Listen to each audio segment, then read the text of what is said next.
जिये संसार, जिये समृद्ध। मित्रों, वणक्कम, नमस्कार, प्रणाम, राम राम। मैं आप सभी भाई-बहनों को आज के वार्तालाप में अभिनंदन करता हूँ। ये मेरी आशा एवं विश्वास है कि आप सभी वेदाद्रि महर्षि के द्वारा प्रदत्त सरलीकृत योग व व्यायाम एवं कायाकल्प की अद्वितीय क्रिया से स्वस्थ एवं ऊर्जावान होंगे। सर्वप्रथम आलियार ज्ञान मंदिर, दिल्ली स्काई ट्रस्ट, मैं अंतर्मन से अनुग्रहित हूँ कि ये अवसर मुझे मिल जाता है महर्षि के विचारों को रखने का। उन विचारों की गहनता तो समझ से परे है, क्योंकि वो तो महान है। पर इस सुअवसर के लिए धन्यवाद। सनातन भारतीय परंपरा मानव को विचार व प्रश्न रखने की स्वतंत्रता देती है, और हम सब जो भारतीय हैं, वो किसी एक चीज के पीछे ना पड़कर प्रश्न एवं विचारों से सत्य खोजते हैं। जब मैं सरलीकृत कुंडलिनी विज्ञान में आया, तो मेरे मन में जितने भी प्रश्न थे, वैज्ञानिक दृष्टिकोण से जो प्रश्न उठते थे कि मैं ऐसा क्यों करूं, ऐसा मैं क्यों करूं, उन सभी का सहज व सरल उत्तर महर्षि की पुस्तकों में, ज्ञान में, चर्चाओं में स्वतः ही मिल गया। मैं मन से धन्यवाद देता हूं। और अब इसी आशा से अब हम आज के विषय पर आगे बढ़ते हैं। आप सभी ज्ञानी हैं, सर्वज्ञ हैं, पर चर्चा के चलते मैं प्रयास करूंगा कि महर्षि द्वारा अनुसंधान द्वारा ईश्वर व आनुवंशिकी केंद्र या जेनेटिक सेंटर, गॉड एवं जेनेटिक सेंटर, वो हिंदी में अनुवाद आपके समक्ष प्रस्तुत करूं। क्योंकि भारत में रहकर न तो हम हिंदी और प्रादेशिक भाषाओं में प्रवीण हो पाते हैं, और अंग्रेजी भी ऐसी ही रह जाती है, तो ज्ञान जो है वो नमकीन बन जाता है, मिली जुली। पर फिर भी प्रयास करना हमारा अधिकार है। अतः चर्चा में मेरे अनुवाद के प्रयास में कुछ त्रुटियां स्वाभाविक होंगी। आप मेरे अवगुण आप अनुज भ्रात समझकर अनदेखा कर देंगे, ऐसा मेरा विश्वास है। महर्षि ने अपनी तप, साधना एवं अंतर अवलोकन से वैश्विक व जैविक चुंबकत्व, यूनिवर्सल मैग्नेटिज्म एंड बायोमैग्नेटिज्म पर अध्ययन कर प्रकृति के गुप्त रहस्य व कार्य प्रणाली को हम सभी को सरल भाषा में दे दिया। हमारा मन, जिसे पंच इंद्रियों से नहीं जाना जा सकता, इंद्रियातीत है। महर्षि ने हमें बताया कि मानव शरीर पंचभूत से बना है, और इसके भी तीन स्तर हैं, गौण से अति सूक्ष्म। पहले हमारा भौतिक शरीर, तत्पश्चात सूक्ष्म शरीर, और फिर कारण शरीर। भौतिक शरीर का निर्माण पंचभूतों से होता है। हम सभी जानते हैं, पृथ्वी, जल, अग्नि, वायु एवं आकाश, जिसे हम विथोन भी कहते हैं। Akash is full of energy particle या ऊर्जा कण से भरा हुआ है, जिसे हम विथोन, ये जो शब्द है महर्षि द्वारा ही इसका आविष्कार किया गया है। इससे सूक्ष्म शरीर का निर्माण जीवन ऊर्जा कण, या जिसे हम लाइफ फोर्स पार्टिकल भी कहते हैं, से होता है। चूंकि जीवन ऊर्जा कण के स्पंदन के साथ अनपेक्षित गति से घूर्णन करते हैं या घूमते हैं, एवं चुंबकीय आकर्षण पैदा करते हैं। जीवन ऊर्जा कण द्वारा जनित चुंबकत्व की को हम जैविक चुंबकत्व कहते हैं, बायोमैग्नेटिज्म। और तीसरा शरीर, जिसे हम कैजुअल बॉडी या कारण शरीर कहते हैं, तो इसी से बना होता है। अतः आज जेनेटिक सेंटर या आनुवंशिक केंद्र पर चर्चा करते वक्त मैं आपको बताऊं कि आनुवंशिक केंद्र का आधार जैविक चुंबकत्व ही है। महर्षि ने इसे गुप्त शक्ति या मिस्टिक पावर भी कहा है। ये शक्ति हमारी पंचेंद्रियों से प्रभावित से प्रसारित हो हमें जगत की अनुभूति करवाती है। मानव अपने जीवन में जो भी अनुभव करता है, अनुभव हमें सिर्फ पंचेंद्रियों द्वारा ही होता है। ज्ञानेंद्रिय, जिसे हम ज्ञानेंद्रिय भी कहते हैं, वे सभी बायोमैग्नेटिज्म या जैविक चुंबकत्व में परिवर्तित हो जाते हैं और गुरुत्वाकर्षण या ग्रेविटी के जनित दबाव शक्ति के कारण जैविक चुंबकत्व में उपलब्ध अनुभवों को संघनित कर मूलाधार में स्थापित कर देती है। मूलाधार वो केंद्र है जहां पर हमारी ऊर्जा, आत्मा का वास रहता है। इस संघनित जैविक चुंबकाकर्षण केंद्र को स्वामी जी ने आनुवंशिक केंद्र या अंग्रेजी में जेनेटिक सेंटर का नाम दिया है। इसे ही आत्मा, आत्मन या सोल भी कहा जाता है। स्वामी जी ने आनुवंशिक केंद्र को रत्न मंजूषा, ट्रेजर चेस्ट भी कहा है, क्योंकि मानव विकास कर्म की सर्व सूचना ऊर्जा कण के प्रादुर्भाव से मानव संरचना के वर्तमान तक की सर्व सूचना सूक्ष्माति सूक्ष्म रूप में यहाँ उपलब्ध है। हम सबके लिए ये जानना आवश्यक है कि तत्व, रचनात्मक धूल व ऊर्जा कण, रचनात्मक धूल से मेरा मतलब फॉर्मेटिव डस्ट से है और ऊर्जा कण लाइफ एनर्जी पार्टिकल जगत के हर प्रकटीकरण का मूल है।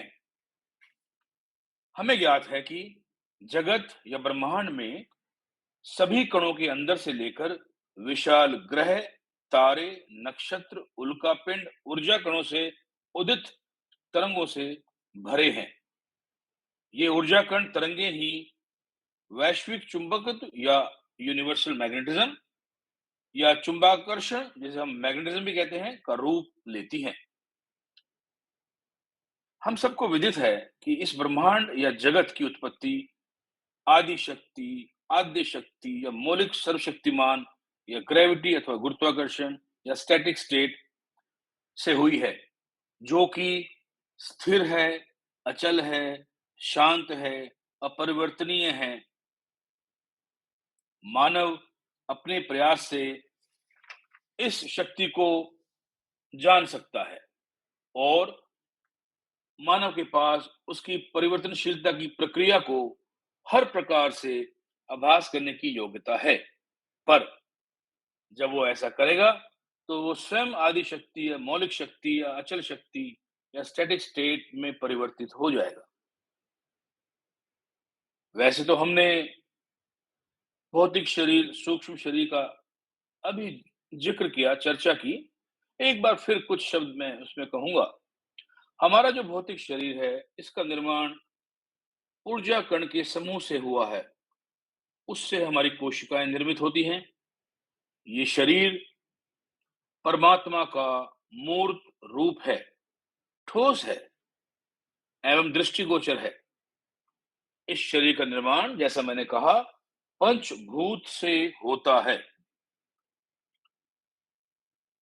इसके बाद अगला जो शरीर इसी में समाहित है, अदृश्य है, वह है सूक्ष्म शरीर।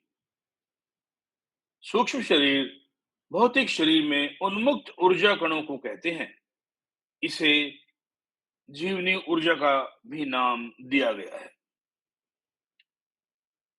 सूक्ष्म शरीर के और अति सूक्ष्म रूप में जो अगला शरीर है, उसे हम कारण शरीर या कैजुअल बॉडी कहते हैं, जो जगत की उत्पत्ति का कारण है। यानी लाइफ एनर्जी पार्टिकल से ही इसका निर्माण होता है, वही इसका आधार है। और रचनात्मक धूल, जिसे हम फॉर्मेटिव डस्ट से जानते हैं, जो शरीर में चुंबकीय तरंगों के रूप में व्याप्त है। अक्सर इसे ही आत्मा का नाम भी दिया जाता है। चुंबकत्व का वो गुण है जो कि सर्वव्यापी आदि शक्ति, जो वैसे तो अज्ञेय है, के साथ हमारे गौण जगत में, भौतिक जगत में परस्पर संबंध पैदा करता है। तो चुंबकत्व ही वह गुण है जो हमें स्टैटिक स्टेट या आदि शक्ति के साथ जोड़ता है। इसको हम 3 भागों में बाँट सकते हैं। वैश्विक चुंबकत्व दैट इज़ यूनिवर्सल मैग्नेटिज्म, जैविक चुंबकत्व बायोमैग्नेटिज्म और विद्युत चुंबकीय तत्व इलेक्ट्रोमैग्नेटिज्म। जानने समझने के लिए इन्हें विभक्त किया गया है, परंतु ये सब एक ही हैं। वैश्विक चुंबकत्व ही संपूर्ण जगत के विकास क्रम का मूल तत्व है। जैविक चुंबकत्व जीवों में पाया जाता है एवं ये वैश्विक चुंबकत्व का ही स्वरूप है, एक अंग है। जब ये जीवों में आवेशित हो कार्य करता है, तो जैविक चुंबकत्व बन जाता है एवं मानव शरीर में जैविक विकास क्रम ही इसकी विशेषता है। जैविक चुंबक तो हर जीव में उपलब्ध है, चाहे वह एक इंद्रिय हो या मानव की तरह 6 सेंसेस वाला हो। इस जैविक चुंबक से में करोड़ों वर्षों के क्रम विकास का निधि या खजाना है। वास्तव में वैश्विक चुंबकत्व तो ब्रह्मांड के गुप्त विकास क्रम की कुंजी है। ब्रह्मांड को हम आकाश, ऊर्जा, द्रव्यमान व जीव में विभक्त कर सकते हैं। ये 4 भाग हैं, पर सबका आधार एक ही है। मूल रूप में जैविक चुंबक तो हमारे चारों तरफ है, जिसे भारतीय भाषा में निर्गुण निराकार परब्रह्म भी कहा गया है। पर हमारा मन चेतना की परिधि है, जो पंचेंद्रियों से सबको मतलब अलग दर्शाता है। जैसे आकाश, ऊर्जा, द्रव्यमान व जीव, वो इनको अलग-अलग कर देता है, जो कि वास्तव में एक ही है। मन के पास अनुभूति, अनुभव व विवेक या भेद की क्षमता होने से ये सब अलग लगना शुरू हो जाते हैं। अन्यथा चुंबकत्व एक सर्वव्यापी द्रव्य है जो कण कण में व्याप्त है। अरे, महर्षि ने बड़ी सरलता से हमें बताया है कि इन सब का आधार विथोन है, जिसकी उत्पत्ति आद्य शक्ति या स्टैटिक स्टेट से होती है। हमारे सभी पंच तन्मात्रा व मन का आधार वैश्विक चुंबकत्व ही है। पंच इंद्रियों की संवेदन शक्ति का जैविक चुंबक से प्रादुर्भाव जीव के जीव जगत के निर्माण की प्रथम प्रक्रिया है। ये जैविक चुंबक तो अपने नियत गति के साथ भौतिक स्वरूप और शरीर में निरंतर स्पंदन करता है। अब आप सोच रहे होंगे कि मैं इतनी देर से वैश्विक चुंबकत्व और जैविक चुंबकत्व पर क्यों बात कर रहा हूं, क्योंकि इनको जाने बिना आनुवंशिकी केंद्र को समझना सरल ना होगा। अब हम ध्यान दें आनुवंशिक केंद्र पर। आप सब जानते हैं और नए भी होगा कि यह प्रकृति का नियम है कि जो भी कोई पदार्थ घूर्णन करता है, घूमता है, स्पिन करता है, तो स्वतः ही उसके मध्य में एक तीव्रगामी केंद्र, इंटेंसिफाइड सेंटर बन जाता है। इसी आधार से चूंकि जैविक चुंबकत्व में घूर्णन है, स्पिन है, तो इसके आधार में एक तीव्र गति का केंद्र बिंदु बन जाता है। ये केंद्र स्वतः ही संचालित होकर भौतिक शरीर के केंद्र बिंदु पर स्थापित हो जाता है। इस केंद्र को ही आनुवंशिकी केंद्र या जेनेटिक सेंटर कहते हैं।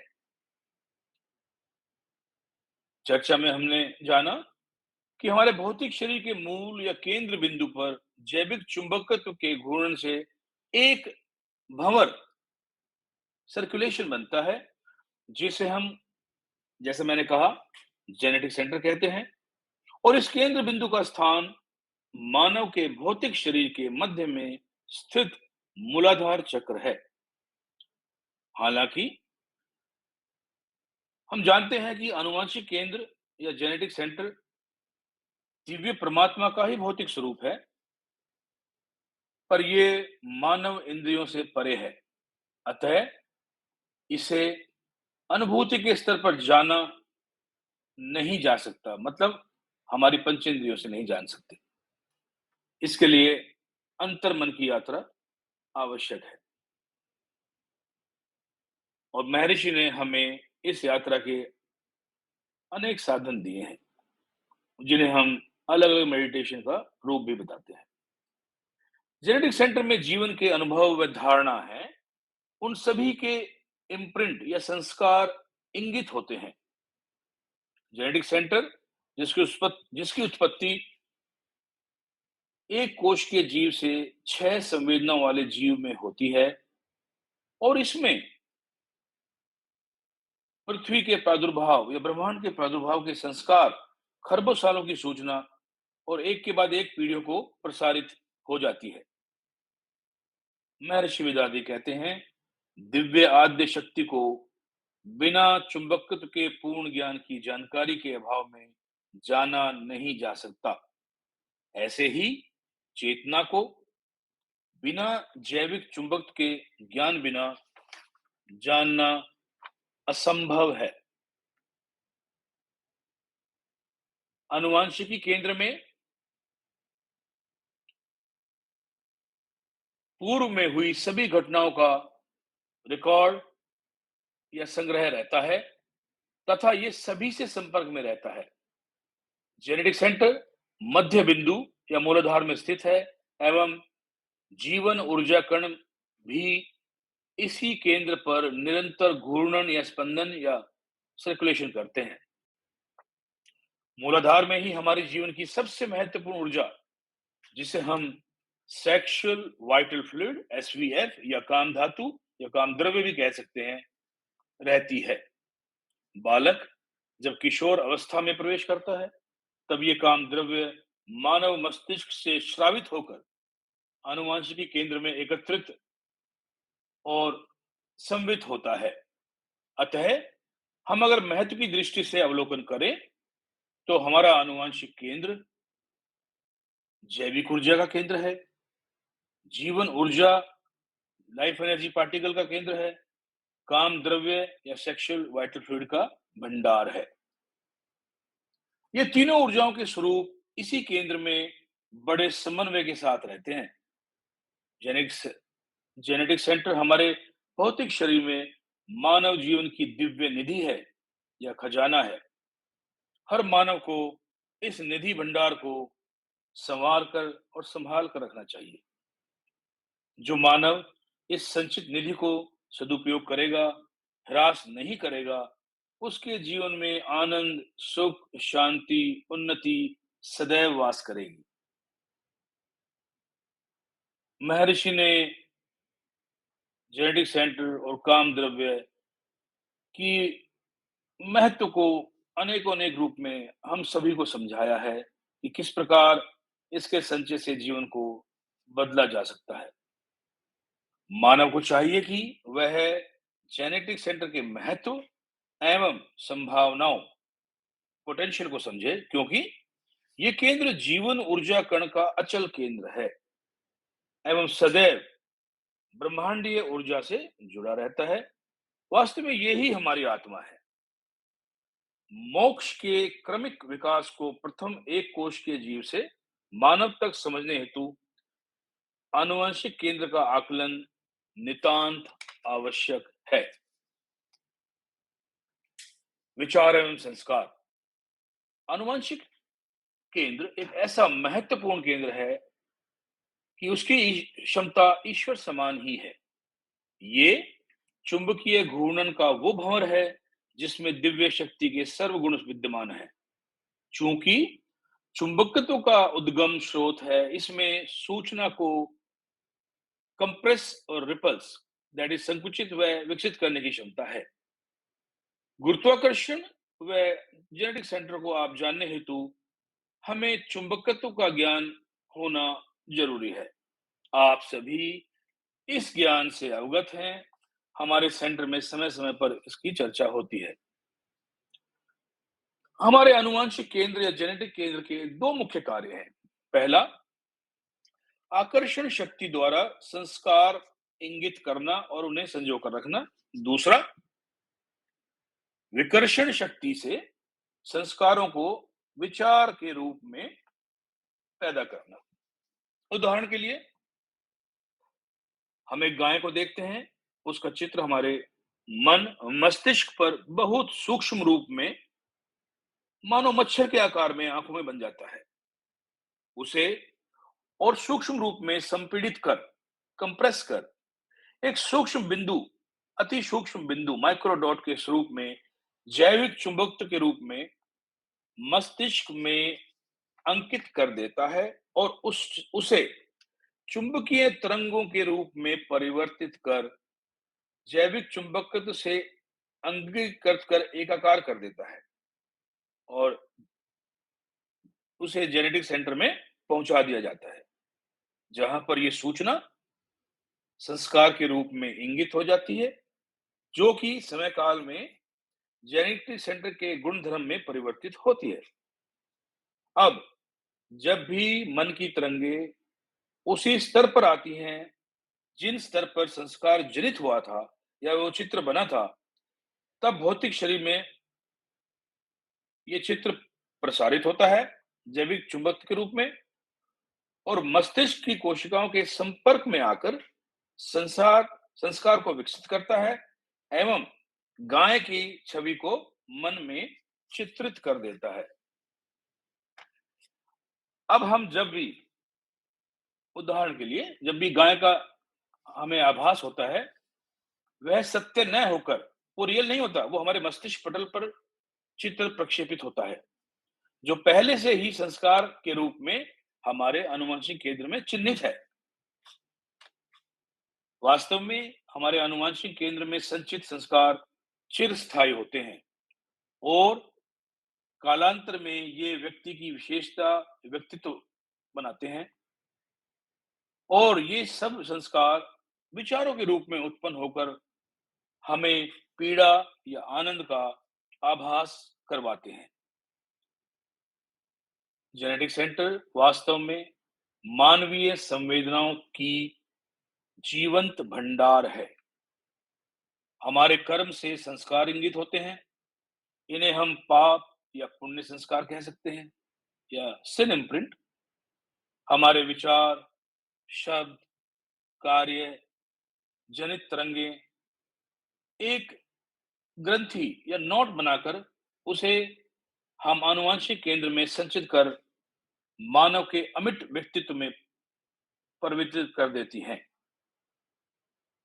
जेनेटिक सेंटर में हर अनुभव परिवर्तन लाता है एवं कालांतर में ये संस्कार विचार एवं चित्र के रूप में पुनः उत्पन्न होते हैं, जैसे ही मन की तरंगे उसी आवर्ती पर आती हैं जिस पर उन्हें चिन्हित किया गया था। वास्तव में जेनेटिक सेंटर एक कंप्यूटर की चिप समान है, जिसमें पंचेंद्रिय जनित अनुभवों को संचित कर दिया जाता है, जो कि अमिट है। हमारा मस्तिष्क जेनेटिक सेंटर से उद्गम होने वाली जैविक चुंबकत्व को पंच तन्मात्राओं में परिवर्तित कर अलग अलग ज्ञानेंद्रियों से उसका अनुभव करवाता है। पंच तन्मात्राएं हम सभी जानते हैं। अगर हम देखें तो मानव के जीवन में होने वाले सभी कर्मों की व अनुभवों की क्रीड़ा वास्तव में जेनेटिक सेंटर में ही होती है, क्योंकि हमारी ज्ञानेंद्री एवं कर्मेंद्री से जनित अनुभव तरंगों की आवृत्ति के अनुरूप जेनेटिक सेंटर में निरंतर परिवर्तन लेकर आते हैं,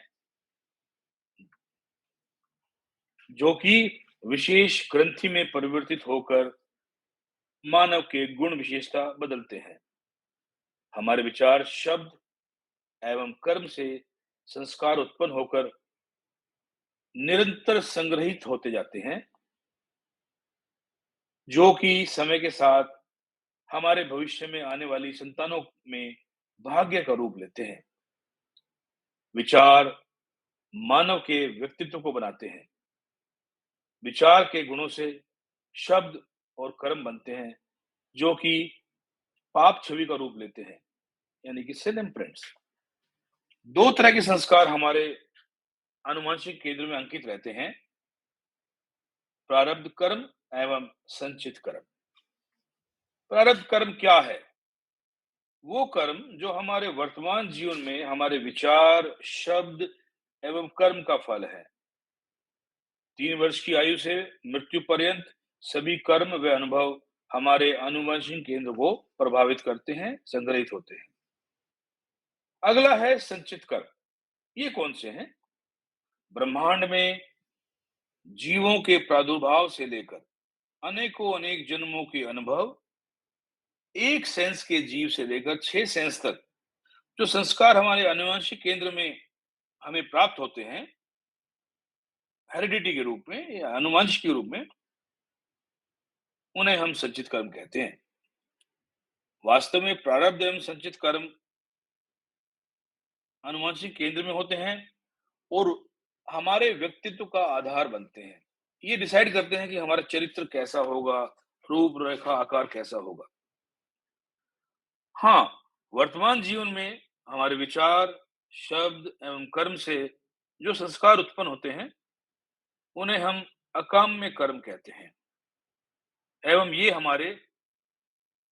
भी हमारे जेनेटिक सेंटर में धीरे धीरे संग्रहित होकर संस्कारों का रूप ले लेते हैं। महर्षि ने आनुवंशिक केंद्र को दिव्य शक्ति का न्यायालय कहा गया है। दिव्य शक्ति न्यायालय, कोर्ट ऑफ डिवाइन जस्टिस। यहाँ पर मानव के सभी कर्मों का लेखा जोखा है एवं उसे न्याय दिया जाता है। इसे हम मानव की आत्मा भी कहते हैं। मानव का भौतिक शरीर समय के साथ क्षीण पड़ता है एवं आत्मा के जाने के पश्चात खंडित हो जाता है, पर हमारे सूक्ष्म कारण शरीर में जो संस्कार निधि है, वह सदैव बनी रहती है, अनंत तक। इसलिए आनंद आनुवंशिक केंद्र को महाराज सदगुरु महर्षि वेदाद्रि ने रत्न मंजूषा, ट्रेजर ट्रोव भी कहा है। इस ब्रह्मांड के जन्म से लेकर सभी जन्मों के अनुभव ज्ञान संग्रहित हैं, जैसे अमीबा से लेकर मानव के वर्तमान विकास क्रम। इसी आनुवंशिक केंद्र में हमारे पूर्वजों द्वारा संग्रहित ज्ञान, अनुभव, संस्कार भंडार एक पीढ़ी से दूसरी पीढ़ी को जमा पूंजी के रूप में मिलते हैं। इन संस्कारों की धरोहर से आप नया जीवन प्रारंभ करते हैं। अगर हम वास्तव में देखें, तो हमारे ऊपर बहुत बड़ी जिम्मेदारी है कि हम एक अच्छा जीवन जिएं, जिसमें सत्य हो, शुभ कर्म हो, ताकि ये कर्म जब हम हमारी संतानों को जाते हैं, तो ये आने वाली पीढ़ियों को नुकसान ना करें। ये संस्कार ही हमारे चरित्र का निर्माण करते हैं। बालक जब बड़ा होता है, तो वह अपने चरित्र, कर्म, विचार के आधार पर अकाम्य कर्म से नए संस्कार संग्रहित करता है और नई पीढ़ी की आनुवंशिक के रूप में उन्हें प्रदान करता है। वास्तव में ये दिव्य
है। ब्रह्मांड में अनेकों अनेक उल्कापिंड निरंतर गति में हैं और इनके द्वारा प्रदत्त तरंगें और किरण का सीधा असर हमारे आनुवंशिक केंद्र पर पड़ता है। हमारे जीवन में दुर्घटनाएं होती हैं, कुछ आकस्मिक घटनाएं होती हैं, जलवायु परिवर्तन होते हैं, वर्षा, गर्मी, सर्दी, गर्म तेज हवा, ठंडी हवा, बाढ़, भूकंप, तूफान, ज्वालामुखी आदि जो भी घटनाएं हैं, हमारे आनुवंशिक केंद्र पर सीधा परिवर्तन लाती हैं। इनके अलावा हमारे जीवन में निरंतर आनंद व पीड़ा का जो अनुभव है, उसका असर भी हमारे आनुवंशिकी केंद्र पर पड़ता है। अंततः हम ये कह सकते हैं कि आनुवंशिक केंद्र घनीभूत जैविक चुंबकत्व, जीवन ऊर्जा व आत्मा का एकल केंद्र है, सिंगल सेंटर है। ये भौतिक शरीर का भी केंद्र है, हमारे आनुवंशिकी सूचना की निधि है, हमारे गुणसूत्र दैट इज क्रोमोसोम हमारे आनुवंशिकी के वाहक हैं एवं आनुवंशिकी केंद्र में केंद्रित रहते हैं और ये ही हमारी आत्मा की आधारशिला भी हैं। अतः हमें सदैव चेतन होकर हर कर्म भरपूर एवं जागृत अवस्था में शुभता के साथ करना चाहिए ताकि हमें हमारे नए संस्कार या सिन इम्प्रिंट्स ना बने और हम पुराने संस्कारों को मिटाने के लिए महर्षि द्वारा प्रदत्त सरलीकृत कुंडलिनी योग की विभिन्न क्रियाओं को निरंतर करें और स्वयं को जानने की प्रक्रिया में अग्रेसित हों। इसी के साथ मैंने निर्धारित समय से अपने आप को आगे बढ़ा दिया है, मैं क्षमा चाहूंगा। मैं अपनी चर्चा को, अपनी वाणी को विराम देता हूं। इस संबंध में अगर आपके पास कुछ प्रश्न हो तो आप कहें, मैं अपने छोटे से अनुभव से कुछ बातें करने की कोशिश करूंगा। धन्यवाद। வாழ்க வளமுடன்।